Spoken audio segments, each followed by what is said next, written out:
Live from downtown Detroit, home of WDIV and Click on Detroit, Local 4 News at 6 starts now.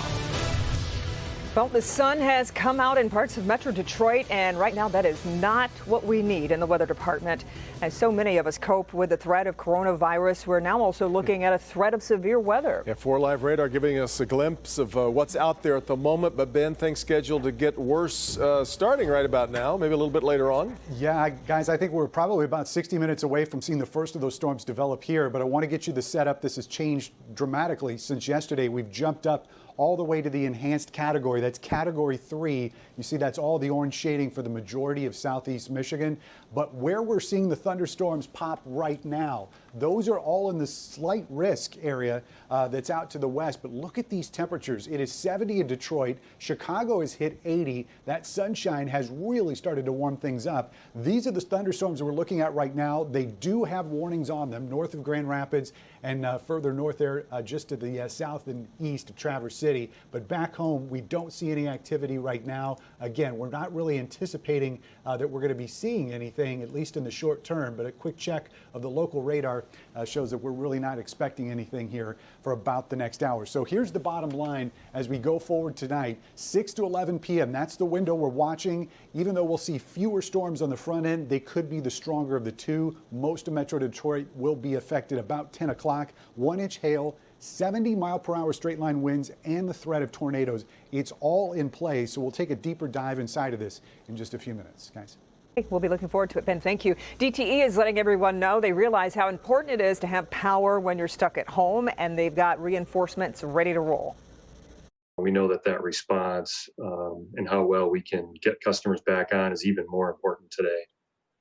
So we've got a number of crews that are ready on standby to be able to respond, and we should be able to get everybody back on in a real quick time here.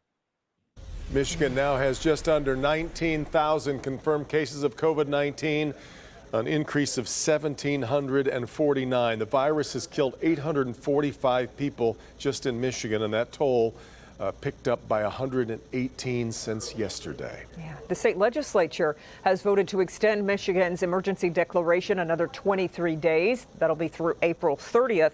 Mayor Duggan said today the death rate is doubling more slowly, which he called a glimmer of hope. Masks will now be available for riders on DDOT buses, and at least 2 American auto insurance companies, Allstate and American Family, are refunding money to their policyholders because people are driving so much less right now. Allstate refunding 15% of premiums, while American Family is offering relief checks of $50 or $100. Yeah, and it was just on Friday that the task force announced a change in the CDC guidance on masks, urging people to begin wearing homemade masks out in public. It's a new experience for most of us, and that has generated a lot of questions, as you can imagine. Our Dr. Frank McGeorge is back with some answers. Doc? Yeah, several viewers have asked, is it safe to ride in your car without a face mask? Well, the answer is yes, if it's just you and your immediate family in the car with you. You don't need to wear a mask. Now, the CDC's recommendation is to wear a homemade mask when you're out in public places like grocery stores and pharmacies. Several viewers are wondering if you need to clean your homemade mask, and if so, how? Yes, it is important to clean homemade masks regularly. How often depends on how frequently you wear it. Homemade masks ideally should be made from a fabric that can be washed in the washing machine and then dried in the dryer without damaging them. Regular laundry detergent is sufficient. Now, a few people have asked if you can microwave your masks to kill the virus. That is actually potentially dangerous. Microwaves can damage certain types of fabrics and cause others to catch fire. On a related note, viewers are also asking if they should wash their clothes after they return from the grocery store. Well, it's not a bad idea because the virus can survive on fabric for a period of time. Now, if you've just been out walking in your neighborhood, changing clothes is not really necessary, but if you've been to a store or another high-risk area, it's not unreasonable to change and put those clothes through the wash. Now, a final bit of advice on masks. Regardless of what kind of mask you're wearing, it is very important to wash your hands or use hand sanitizer before you put it on and after you take it off. You just want to avoid touching it or fiddling with it while you're wearing it, so make sure that it fits properly and it isn't too loose. You always want to avoid touching your face with unclean hands. That's kind of the bottom line. Yeah, so much to remember, Doc. A related question, though. How should we store the mask when we aren't wearing them? What do you do with it? Yeah, so, just leaving it out on the counter, of course, it's going to get dirty. Right. You should actually put it in a clean paper bag, like a lunch bag. The paper bag actually keeps it clean, and more importantly, it allows it to dry out. A plastic bag, it just doesn't allow enough ventilation. Paper will allow it to dry, and that's really the best way to store it. Yep, makes sense. Okay, Doc, thanks. Now, with the stay-at-home order, many of us are seeing a lot more of our yards and the grass that is starting to grow. Not everyone has a lawnmower. A lot of people rely on landscaping services. Paula Tutman explains why there may be support for allowing them to operate. So given the rain today and the fact that the weather is warming up, you can see it's getting green. And there are people who don't own lawnmowers, and they're about 2 weeks away from grass cutting season. Governor Whitmer says no, landscaping contractors will not be given essential status. You still have to touch equipment that someone else might have touched in the last 72 hours. And COVID-19 can stay active on a piece of stainless steel for 72 hours. So that means 93-year-old Rachel Herbst of Bloomfield Hills. I've been here I'm going on 62 years. Will have to find another way to handle her lawn. The yard doesn't look too nice now. And as you can imagine, at her age, she doesn't own a lawnmower anymore. I had sons that mowed the lawn growing up, and when they left, I had to get somebody.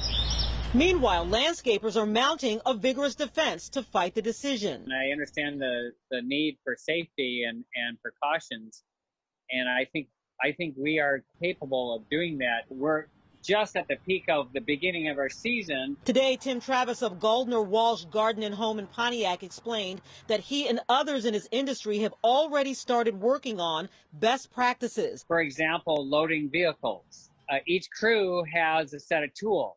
And so one of the ideas is to separate the tools so that there's no cross contamination of the tools that we work with.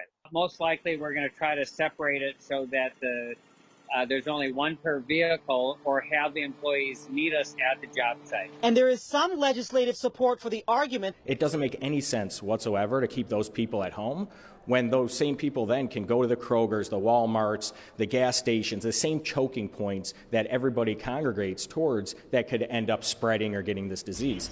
To be continued. Paula Tutman, Local 4. Okay, Paula. Home coronavirus testing kits are out there for sale and now being posted online locally. But there are some things you need to know before you shell out some big money. Consumer investigator Hank Winchester is live. Hank, these tests are not cheap either. They're certainly not, Kimberly. They'll cost anywhere between $150 to $250. And if you've hopped on social media, Facebook, Instagram, you've likely seen an ad. That's because they are targeting people in hot zones, cities like Detroit. Here's one of the ads we spotted online, a home test kit for the coronavirus being sold in Metro Detroit. This particular test being promoted on Facebook and sold in Wyandotte. The cost, $200. Those selling the test promote the positives. You can do the test at home. No need to visit the hospital or a local testing site. You can get the results quickly. Cash only, no insurance company to deal with. However, here's what you need to know before you make the investment. These test kits are not FDA approved. Here's our medical expert, Dr. Frank McGeorge. Unless a test kit has been approved by the FDA, I would be concerned that the results would not be accurate and someone might incorrectly assume they were or weren't infected. While there is a convenience factor with a home testing kit, there's also a concern that your results won't get logged. Your information won't help those working to track the spread of the virus here in Michigan. It's important for the state to collect accurate information on the number of people infected, and currently there is no mechanism for the results of any of these do-it-yourself tests to be properly counted in the overall numbers, which limits their usefulness to the broader effort to fight the pandemic. These home test kits are popping up online right now in major cities considered hotspots, Detroit being one of them. back here live. If you do have the money to invest in a kit like this, again, you're going to spend between $150 to $250. It takes insurance right out of it. You don't deal with your insurance company, but you've heard the concerns raised by Dr. McGeorge and other medical experts. We have more information about the tests and also what medical experts like Dr. McGeorge have to say about those tests on the Help Me Hank page at clickondetroit.com. We're live here tonight. Hank Winchester, back to you. All right, Hank. Well, President Trump and his coronavirus task force are holding their daily briefing right now, which we're streaming on clickondetroit.com. The president says the pandemic is impacting the African-American community across the country, including here in Detroit. We're actively engaging on the problem of increased impacts. This is a real problem, and it's showing up very strongly in our data on the African-American community.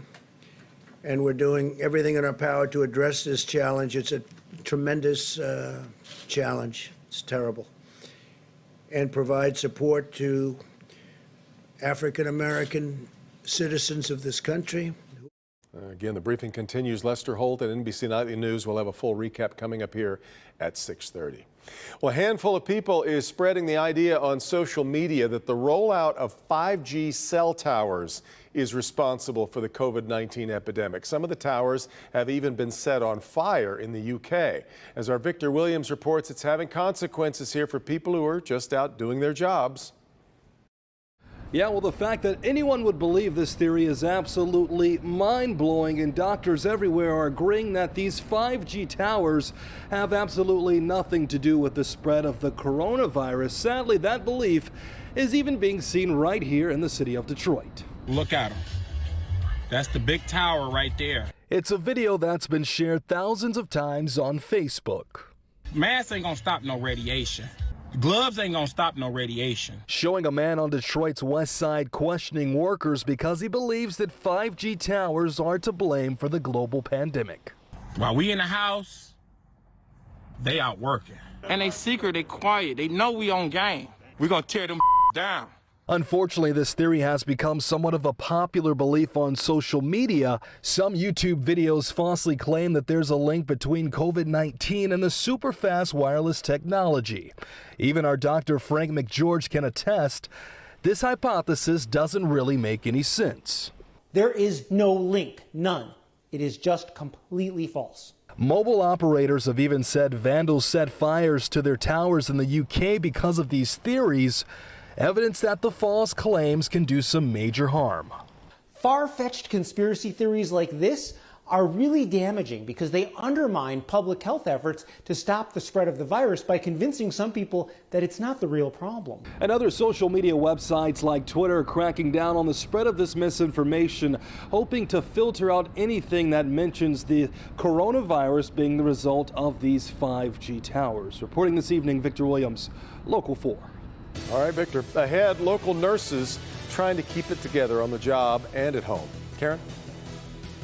ER nurses on the front line, sharing their stories. Physical and emotional wear and tear on their souls right now. At the same time, trying to be there for their children and their friends who are also victims. You know, they deserve funerals that people can go to. And that they're not getting all of that. Local nurses, raw and real, next.